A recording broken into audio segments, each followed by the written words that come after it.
This right next to me is the 2024 Range Rover Sport Autobiography, and I think in its segment it is one of the best mid-size luxury SUVs you can buy, offering the best refinement as well as off-road capability. And that's a pretty big statement considering that there are loads of competitors like the BMW X5, Mercedes GLE, and of course the Porsche Cayenne. So in this video, I'm going to tell you why I think it is the best in its class, starting off with a brief overview of its model range.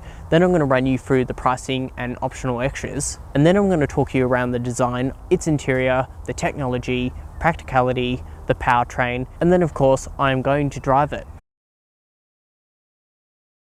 Let's start this video talking about a brief overview about the model range. So in Australia, pricing starts from around $143,000 for the base model SE, and the Sport comes with a wide choice of inline 6-cylinder petrol and diesel engines, along with the choice of plug-in hybrid variants and a 4.4 litre twin-turbo V8 from a BMW M5, which is only exclusive to the SV. And the variant I'm featuring in the video is the Autobiography, equipped with the D350 diesel mild hybrid. And before on-road costs, it is priced from around 197,000 Australian dollars. And in regards to its options, the Range Rover Sport is available with a wide choice of exterior colours, along with SV ultrametric gloss and satin paint finishes. And for the wheels, they start from 20 inches going all the way up to 23 inches in size. And lastly, there are two brake caliper colours to choose from. And moving on to the interior, you have a wide choice of colours, materials and wood trim surrounds, along with a choice of standalone options like premium sound, rear entertainment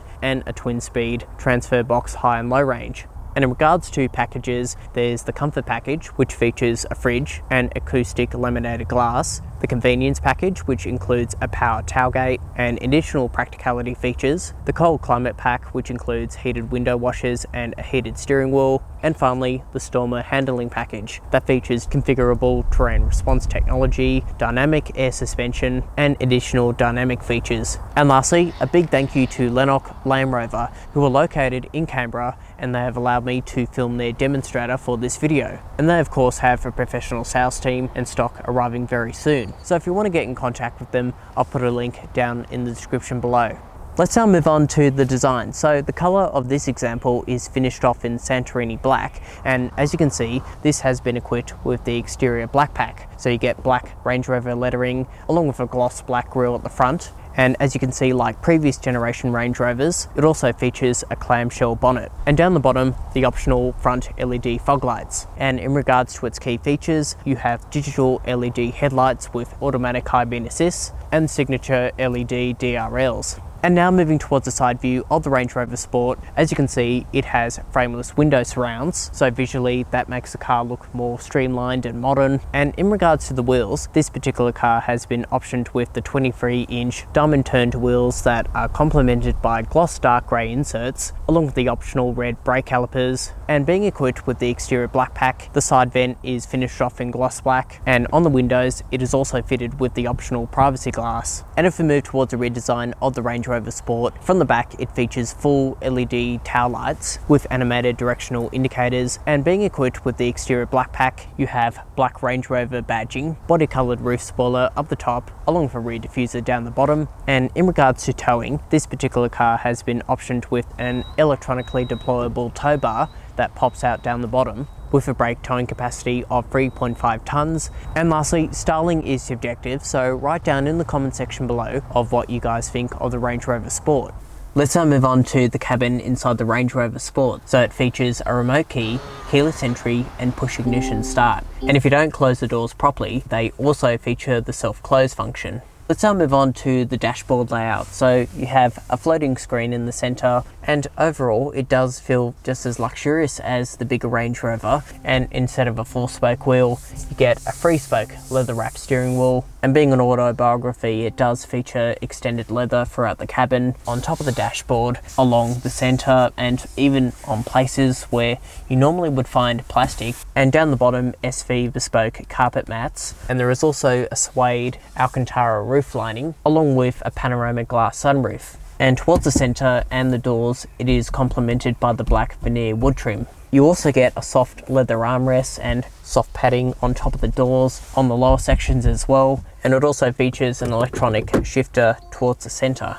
And moving on to comfort, as you can see, both these front row seats offer 22-way electric adjustment with memory function and extended lumbar support, and they can also be heated and ventilated. And finally, they also offer a massage function. And in regards to the steering wheel, it also offers electric tilt and reach adjustment. And if I push this button here, the steering wheel itself can also be heated. And in regards to technology, it all runs off this 13.1-inch touchscreen. And this is what the home screen looks like. So as you can see, it's pretty straightforward.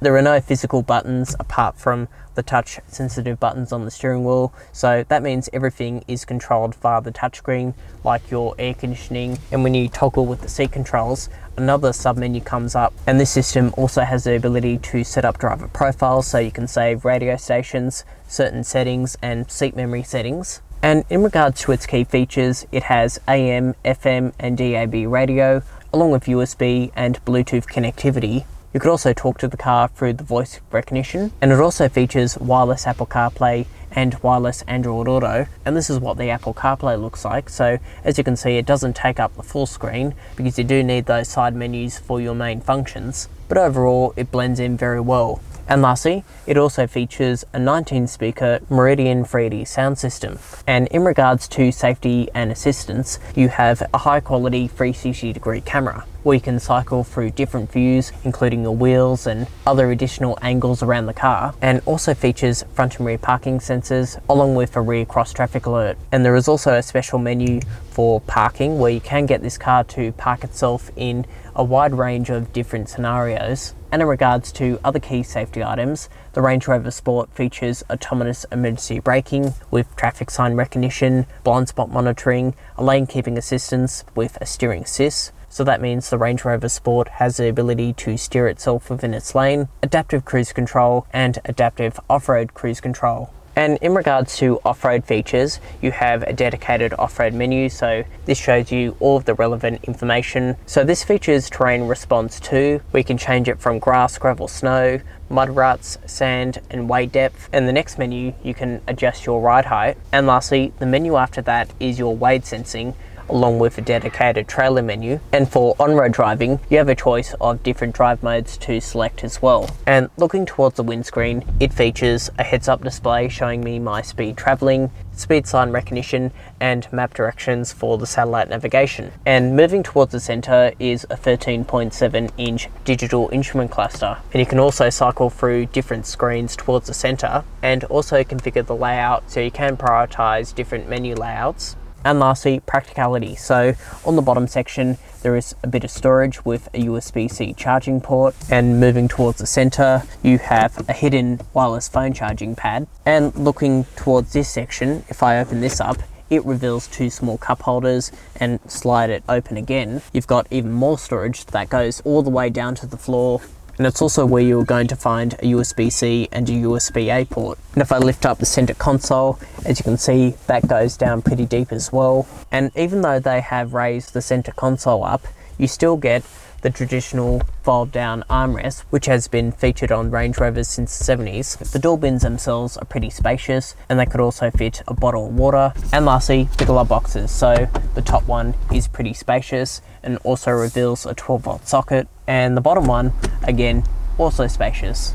Okay, let's now move on to the back seats inside the Range Rover Sport. So I'm a full-size adult and the front seat is set in my driving position, and from what we can see, I've got a decent amount of knee room, loads of toe room, and if I sit up straight, plenty of headroom as well. And if I just move over to the middle section, again, plenty of knee room, toe room, and if I sit up straight, just enough headroom for a full-size adult. And it's also just as luxurious back here like it is in the front row, so these back seats can recline backwards and forwards for that added comfort. And these 2 outboard seats can also be heated and ventilated. And looking lower down, there are some map pockets, along with 2 USB-C ports, a 12-volt socket and an AC power outlet. And the Sport also features 4-zone climate control, so you get directional air vents in the center and air conditioning vents on the top here.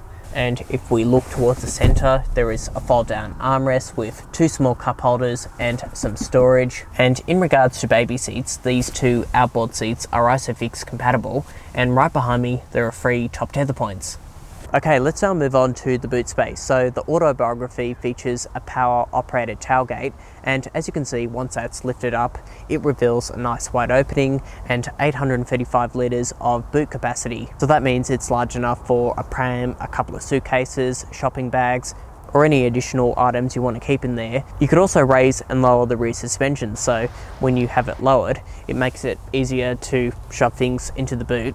And in addition to that, there is also this manual fold out rear bench seat, and underneath the floor itself is a full-size spare tyre. In addition to that, netted storage on the right hand side and a strap on the left hand side, and it also features tie-down hooks, LED lighting, and using this control panel here, you can lower and raise the rear seats electronically, and that means you can expand the space to 1,860 litres. But just keep in mind, compared with the previous generation Range Rover Sport, the third generation is not available with third row seating. So if you want that, you're pretty much stepping up to the bigger Range Rover. Let's now talk about the powertrain. So under the skin features the same platform as the bigger Range Rover, and under the bonnet features a 3-litre inline 6-cylinder twin-turbo diesel engine that puts out 258 kilowatts and 700 newton meters of torque. And this is also paired to an 8-speed torque converter automatic with full-time forward drive, along with a single-speed transfer box and an open differential with torque vectoring by braking.